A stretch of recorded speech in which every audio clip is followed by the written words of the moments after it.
Assalamualaikum warahmatullahi wabarakatuh. Salam sejahtera bagi kita semua.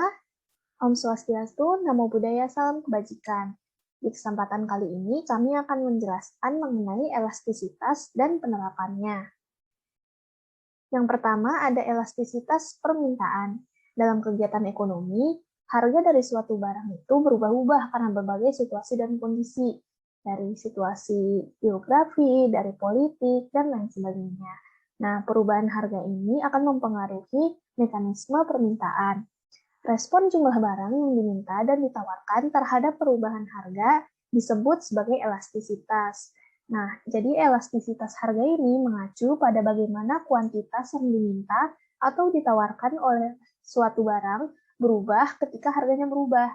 Jadi elastisitas harga permintaan mengacu pada bagaimana perubahan harga mempengaruhi kuantitas yang diminta dari suatu barang. Ada beberapa besaran nilai elastisitas. Yang pertama, jika elasticity demand-nya itu lebih kecil daripada 1, maka dia inelastis. Jika sama dengan 1, maka unit elastis atau unitary elastis. Kalau lebih besar daripada 1, maka artinya dia itu elastis. Jika sama dengan tahinda, maka elastis sempurna. Dan jika elastisitas permintaan sama dengan 0, maka artinya barang tersebut inelastis sempurna. Nah, semakin tinggi tingkat elastisitas itu berarti derajat kepekaan dari suatu variabel, dalam kasus ini permintaan barang, itu semakin peka dengan perubahan harganya. Jadi, elastisitas permintaan diukur dari persentase perubahan kuantitas barang yang diminta akibat dari perubahan 1% harga gitu. Berikut adalah contoh-contoh dari kurva elastisitas permintaan.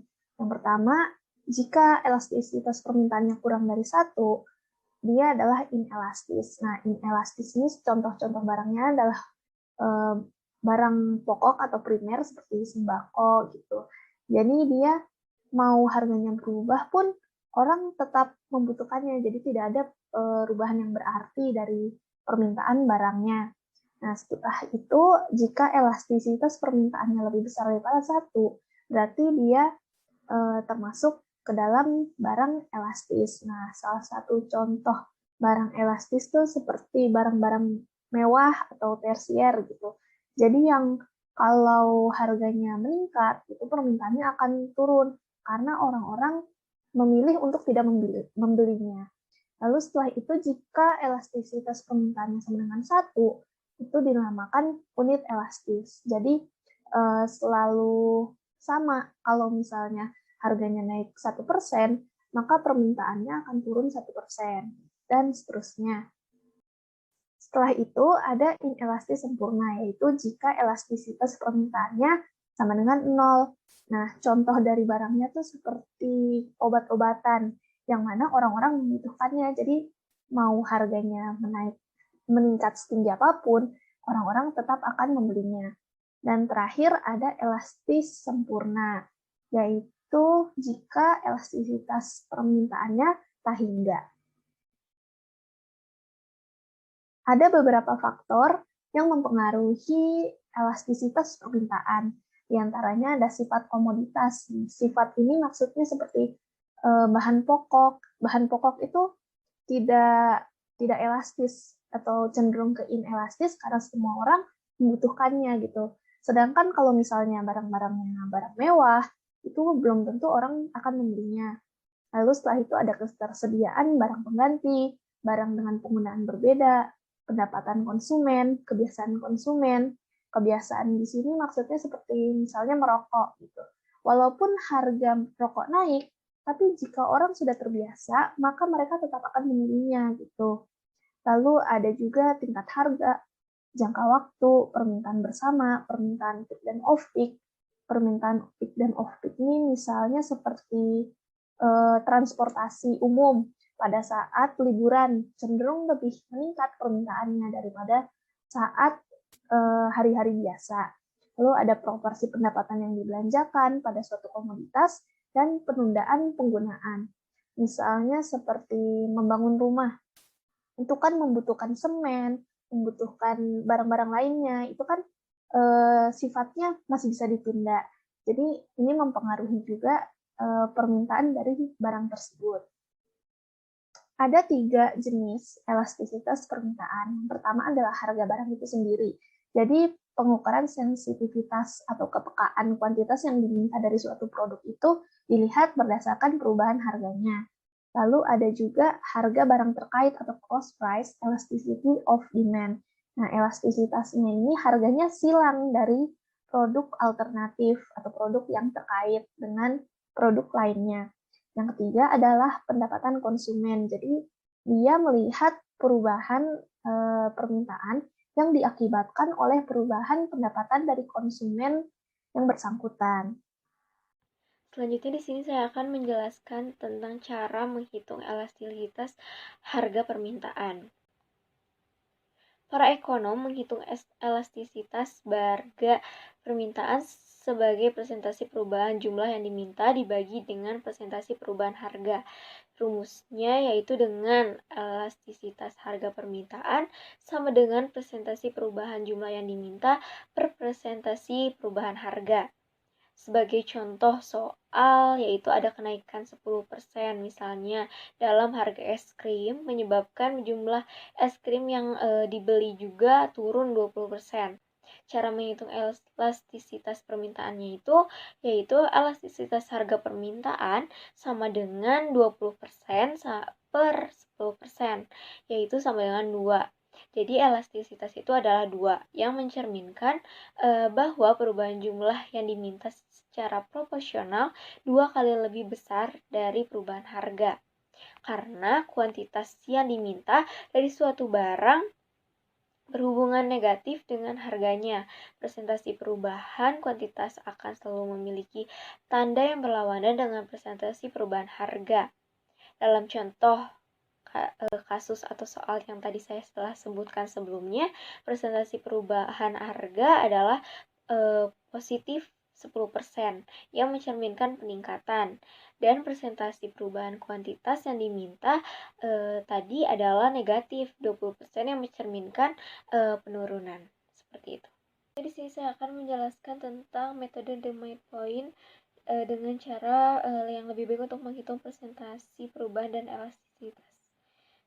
Jika kita menghitung elastisitas harga permintaan antara dua titik pada kurva permintaan, kita menemukan masalah, yaitu elastisitasnya itu dari titik A misalnya ke titik B itu berbeda dengan elastisitas dari titik B ke titik A. Nah, seperti contoh di slide ini, ada titik A, harganya itu $4. Nah, kuantitasnya itu ada 120. Dan titik B itu harganya itu $6 dan kuantitasnya itu 80.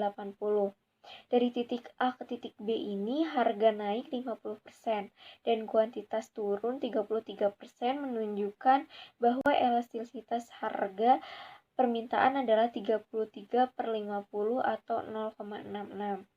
Dari titik B ke titik A, harga turun 33% dan kuantitas naik 50%, menunjukkan bahwa elastisitas harga permintaan adalah 50/33 atau 1,5. Perbedaan ini muncul karena presentasi perubahan dihitung dari basis yang berbeda.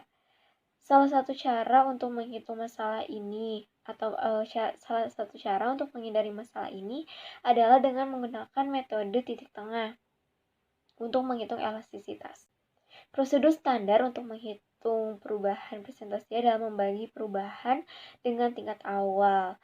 Sebaliknya, metode titik tengah menghitung persentase perubahan dengan membagi perubahan dengan titik tengah atau rata-rata dan tingkat awal dan akhir. Misalnya, $5 adalah titik tengah antara $4 dan $6. Oleh karena itu, menurut titik tengah, perubahan $4 menjadi $6 ini dianggap sebagai 40% naik, dan demikian pula perubahan dari $6 menjadi $4 ini dianggap sebagai penurunan. Karena metode titik tengah ini memberikan jawaban yang sama terlepas dari arah perubahan, metode ini sering digunakan ketika menghitung elastisitas harga permintaan antara dua titik. Menurut metode titik tengah, ketika pergi atau di titik A ke titik B itu harga naik 40% dan kuantitas turun 40%. Demikian pula ketika titik B ke titik A harga turun 40% dan kuantitas naik 40%, di kedua arah elastisitas harga permintaan sama dengan 1. Rumus yang mengungkapkan metode titik tengah untuk menghitung elastisitas permintaan antara dua titik dilambangkan dengan Q1, P1, dan Q2 dan P2. Price elasticity of demand sama dengan Q2 dikurangi Q1 per Q2 ditambah Q1 per 2 per P2 dikurangi P1 per P2 ditambah P1 per 2. Pembilangnya adalah presentasi perubahan kuantitas yang dihitung dengan menggunakan metode titik tengah, dan penyebutannya adalah presentasi perubahan harga yang dihitung dengan menggunakan metode titik tengah. Selanjutnya saya akan menjelaskan tentang elastisitas penawaran. Elastisitas harga penawaran mengukur bagaimana kuantitas penawaran suatu barang merespon terhadap perubahan pada harga barang. Penawaran suatu barang dikatakan elastis apabila kuantitas barang yang ditawarkan merespon secara substansial terhadap perubahan harga barang. Penawaran dikatakan elastis apabila kuantitas barang yang ditawarkan hanya merespon sedikit terhadap perubahan harga. Lalu, elastisitas harga penawaran juga bergantung pada fleksibilitas penjual untuk merubah jumlah barang yang mereka produksi. Contohnya adalah tanah di tepi pantai memiliki penawaran yang inelastis karena hampir tidak mungkin untuk memproduksi lebih banyak. Lalu barang manufaktur seperti buku, mobil, dan televisi memiliki penawaran yang elastis karena perusahaan yang memproduksi barang tersebut dapat menjalankan pabrik mereka lebih lama sebagai respon terhadap kenaikan harga. Elastisitas harga penawaran itu adalah periode waktu yang dipertimbangkan. Dalam jangka pendek, perusahaan tidak dapat dengan mudah mengubah ukuran pabrik mereka untuk membuat lebih banyak atau lebih sedikit barang. Dengan demikian, dalam jangka pendek, kuantitas yang ditawarkan tidak terlalu responsif terhadap perubahan harga. Lalu, dalam jangka panjang, perusahaan dapat membuka pabrik baru atau menutup pabrik lama. Selain itu, perusahaan baru dapat memasuki pasar dan perusahaan lama dapat keluar. Dengan demikian, dalam jangka panjang, kuantitas yang ditawarkan merespon secara substansial terhadap perubahan harga. Jadi, penawaran itu biasanya lebih elastis pada jangka panjang dibandingkan jangka pendek. Selanjutnya, kurva elastisitas penawaran. Nah, yang pertama ini ada inelastis sempurna. Pada inelastis sempurna, perubahan harga tidak mampu mengubah jumlah barang yang ditawarkan dan koefisien elastisnya sama dengan 0. Contohnya itu adalah tanah. Berapapun perubahan harga tanah, jumlah barang yang ditawarkan akan tetap sama. Lalu yang kedua ada inelastis. Pada inelastis, persentase perubahan jumlah barang yang ditawarkan lebih kecil dari persentase perubahan harganya, dan koefisien elastisitasnya kurang dari 1. Contohnya itu adalah barang kebutuhan pokok seperti hasil pertanian. Nah, produk pertanian itu tidak mudah untuk ditambah atau dikurangi produksinya dalam jangka waktu yang singkat, sehingga persentase perubahan jumlah barang yang ditawarkan lebih kecil dari persentase perubahan harganya. Lalu ada elastis uniter. Nah, pada elastis uniter, persentase perubahan jumlah barang yang ditawarkan sama dengan persentase perubahan harganya dan koefisien elastisitasnya sama dengan 1. Selanjutnya, elastis. Nah, di elastis ini persentase perubahan jumlah barang yang ditawarkan lebih besar dari persentase perubahan harganya dan koefisien elastisitasnya sama dengan 1. Lalu yang terakhir ada elastis sempurna. Nah, pada elastis sempurna ini, perubahan sekecil apapun pada harga dapat merubah jumlah barang yang ditawarkan dengan sangat besar. Selanjutnya adalah bagaimana elastisitas harga penawaran dapat bervariasi. Karena perusahaan sering memiliki kapasitas maksimum untuk produksi, maka elastisitas penawaran bisa menjadi sangat tinggi pada kuantitas penawaran yang rendah dan bisa sangat rendah pada kuantitas penawaran yang tinggi. Nah, dapat dilihat seperti kurva di sini. Nah, sekarang saya akan menjelaskan cara mengkalkulasi harga supply. Nah, formula harga supply ini agak mirip ya dengan apa yang dijelaskan oleh Octavia tadi. Tinggal menggantikan demand dengan supply.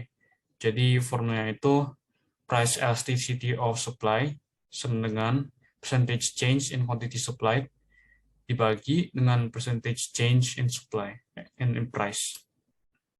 Nah, sekarang kita langsung saja lompat dalam contoh pertanyaan. Ya, kita anggap bahwa ada kenaikan harga susu dari $2,85 menjadi $3,15 per galon. Sehingga yang dihasilkan oleh peternak sapi dari sebelumnya 9.000 galon doang menjadi 11.000 galon per bulan.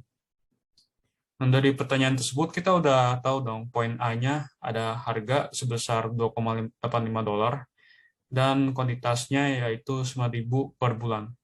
Sedangkan pada poin B kita mengetahui harganya itu $3,15 dan kuantitas yang dihasilkan itu ada 11.000 galon per bulan. Nah, untuk mengkalkulasi ini dengan benar-benar tanpa perbedaan penaikan persentase, kita akan menggunakan metode midpoint yang sudah dijelaskan juga dari Octavia tadi, yaitu rumusnya price elasticity of demand sama dengan dalam kurung kuantitas kedua dikurangi kuantitas 1 dibagi dengan kuantitas 2 plus kuantitas 1 dibagi dengan 2 per permintaan 2 dikurang permintaan 1 per permintaan 2 plus permintaan 1 yang dibagi dengan 2. Nah, sekarang dari itu kita bisa mengetahui persentase perubahan harga itu sama dengan $3,15 dikurang $2,85 dibagi dengan 3 lalu dikali 100 sehingga jadi 100% sehingga menjadi 10%. Nah, lalu persentase perubahan kuantitas supply ya kita kurangin poin B, kuantitas dalam poin B itu ada 11.000 galon dikurang 9.000 galon sehingga sisa 2.000 galon yang lalu dibagi dengan 10.000 lalu dikali dengan 100% sehingga kita dapat adanya harga kenaikan sampai 20%. Nah, menggunakan kedua ini kita sudah bisa menghitung harga elastisitas supply-nya dengan cara membagikan persentase perubahan kuantitas supply dengan perubahan harga. Nah, kita bagi 20% dengan 10% sehingga kita mendapatkan harga elastisitas supply yang sama dengan 2. Nah, elastisitas 2 ini kita bisa artikan bahwa perubahan kuantitas supply sebanding dengan 2 kali dari harganya. Nah, itu saja dari saya. Next. Faktor-faktor yang mempengaruhi elastisitas harga. Sebelum menjelaskan lebih lanjut, saya akan memberi konsep terlebih dahulu. Ketika kedua barang harganya naik dengan nilai yang sama, sedangkan kuantitas permintaannya yang satu turun lebih besar dari yang satunya, maka yang kuantitas permintaannya turun lebih banyak, itu yang elastisitasnya lebih tinggi. Oke, contoh yang pertama, sereal untuk sarapan dan sunscreen. Ketika kedua harga barang tersebut naik sebesar 20%,